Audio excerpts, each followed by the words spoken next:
And tempo-wise, you know, you see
the hero challenge.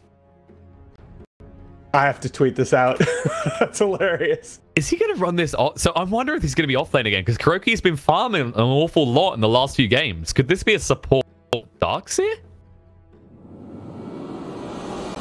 I mean, it's an interesting think thought. about how that's going to work. I don't. So keep the brute farm.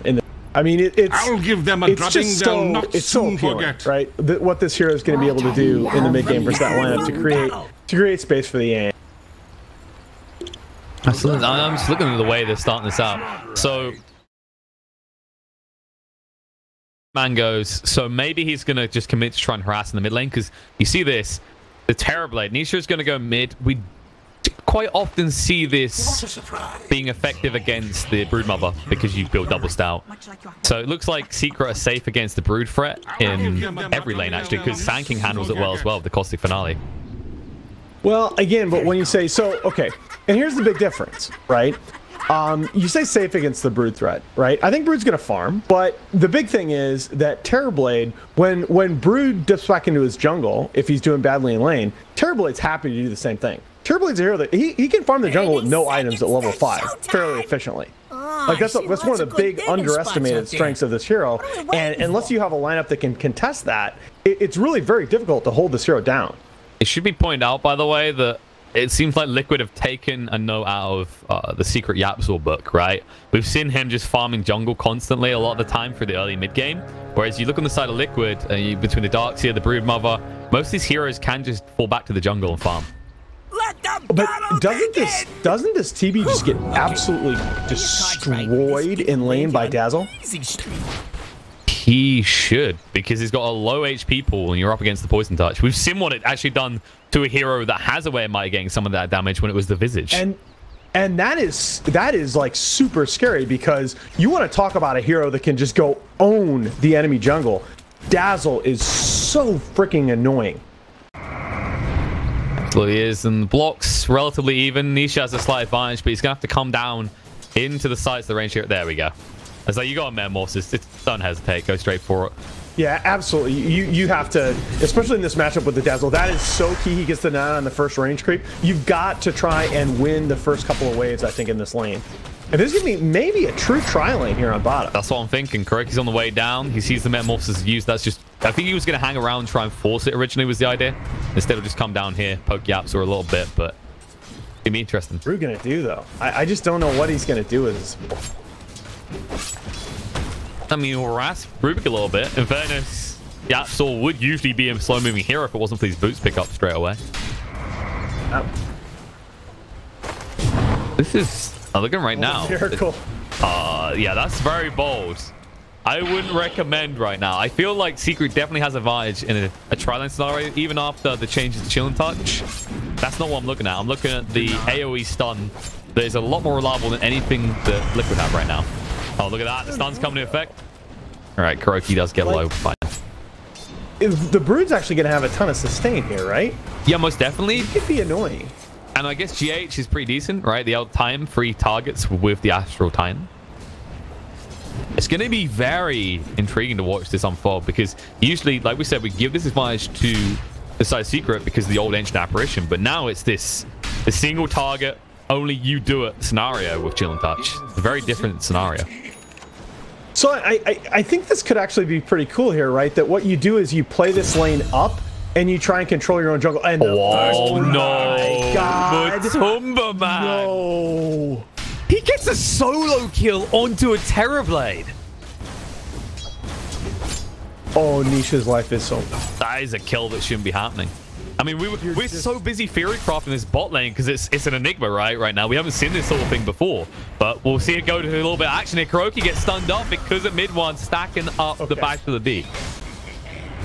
Yeah, and that's exactly what you were worried about, right? With that AoE stun potential. I mean, I think you have to, if you're going to seriously try and play this lane, not just for like the lulls, you have to try and play the wave up, and you have to really try and exploit your own jungle. But then you risk kind of balling up, and that's going to open the door for slaughter. It seems they've identified they can't keep them there. KuroKy's gone top now, so you can set up some webs up here for mind control. He actually can accelerate mind control's farm really well with the Iron Shell on him. Yeah, now I'm going to be paranoid. I'm paranoid now that we missed that kill mid because, you know, it's kind of a boring lane to watch, but those are such high impact kills. If Nisha gets in trouble in this lane, his game is done. Yeah, it's quite worrying, especially seeing as whenever the Metamorphosis isn't available, you can befriend. Once Matumba gets about 5, you might see a level 1 Shallow Grave, and then Nisha never wins a fight between them because you can get him low, but you won't get value out of the Thunder because you'll be low yourself. Or he'll be low as well. Also going to keep your eyes on the bottom lane here too, because, you know, with Kuro having kind of pieced out here, Miracle is going to suffer a bit. He's doing very well now through the first few waves, but that CS total, I imagine, is really going to go down. Yeah, look at this. All the stuns coming out. The cold feet, they don't stack enough, though. He'll be fine, but that's a lot of harassment onto an anti-mage with no regen right now. Yeah. He started with only one set of tangos. And there's KuroKy in the jungle. We said they'd try and do something like this. They actually aren't increasing the gold that Mind Control is getting. They're just going to let him have the lane, and then KuroKy's just going to farm jungle.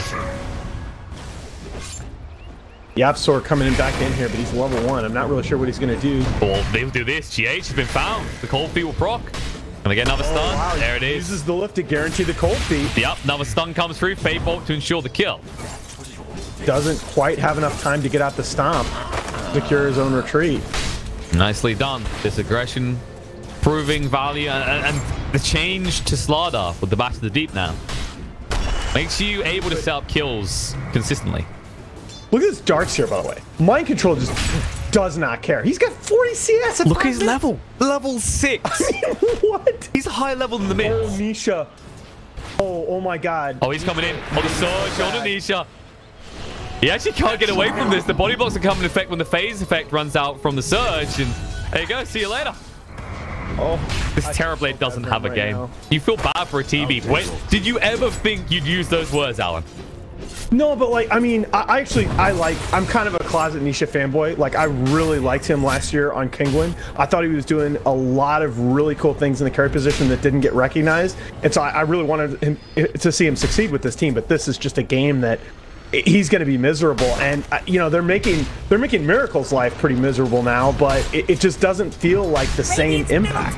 I feel like as this game goes on, because of the anti-mage factor, Miracle's going to be stronger than Nisha regardless of how this goes. GH? Oh, no, the cold feet. They realized it just procs. Yeah. He was so close to get out of range. Go for the stomp now, so he can walk it off in the end, but that hurt a lot. Dire's middle tower's in trouble.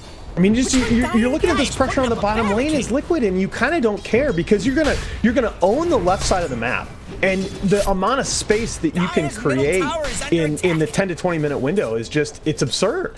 I mean, the good news for Secret is how well Zai's doing, because KuroKy can never try and contest him because of how Caustic Finale works and screws over you and your little baby spiders. Zai's been put mid now because Nisha said, I'm done. I'm absolutely just done with that lane. I don't blame him either. Oh, bot. Cold feet procs again. GH. Getting punished. Stomp's going to be there, though. They split. Mid one does get clipped by it, though. They're chasing on a Poppy. Barely gets mid one on the edge of that. GH might go down anyway. He's trying to get the movement speed from the Astral. If Yapsel sees him, Fate Bolt's coming off cooldown.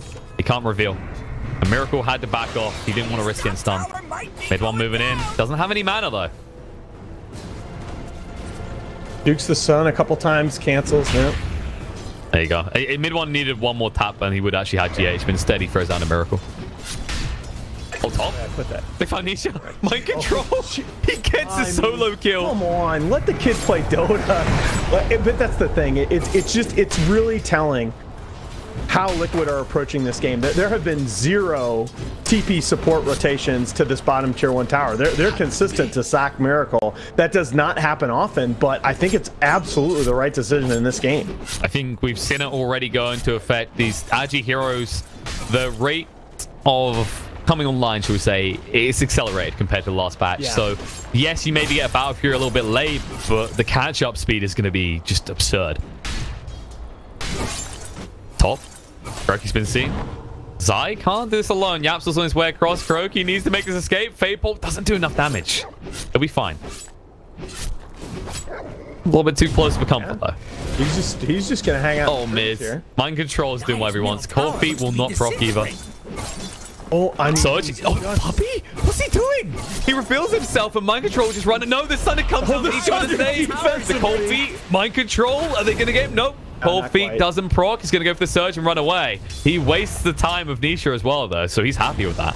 I mean, he spent like the last 3 minutes of this game behind the tier 2 towers. And that did actually just enable Timberman to take the mid tower. Ruining your day. Nisha needs to be careful. What's he doing? GH is going to run in. He's so damn fast. They unshello him, Nisha. They know he has no Thunder now, so they're not friends. Oh, no. The moment where he just stopped right at the end. Like, he's just accepted this fate now. He's not going to get a game at all at this rate. Wow. Oh, that is 4 deaths in the first 9 minutes for Terrorblade. It should also be highlighted that we usually talk about Terrorblade as this hero that doesn't care if he gets pummeled in lane. He goes and catches up in the jungle. They're not letting him have that space. Exactly. That's exactly what we've been talking about, though, that this Liquid lineup is just constructed to be able to play on the enemy side of the map. Mind control. Trying to move away here. Zai, he wants to kill. He still doesn't have the epicenter level, though. He can't easily find a kill. The dust comes out. They see him. The man. Poison touch, the surge in. GH running where he wants. The fire strike comes out. The move back towards Dazzle. He actually has no points in Shallow Grave. He needs to be careful. He's going to go down. Didn't get the Shadow Wave out in time. They punish this aggression. And GH next on the hit list. Mid one moving forward with the sprint. Should be able to find him. Mind control will be able to TP out right in front of mid one's eyes, but they'll at least get a kill on the Elder Titan.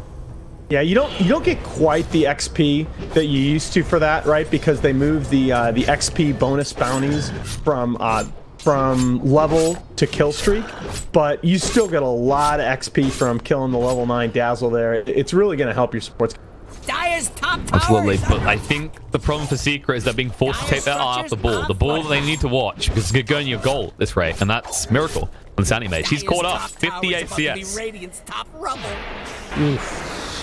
He's on his way to the Battle Fury next. Mid one. Uh-oh.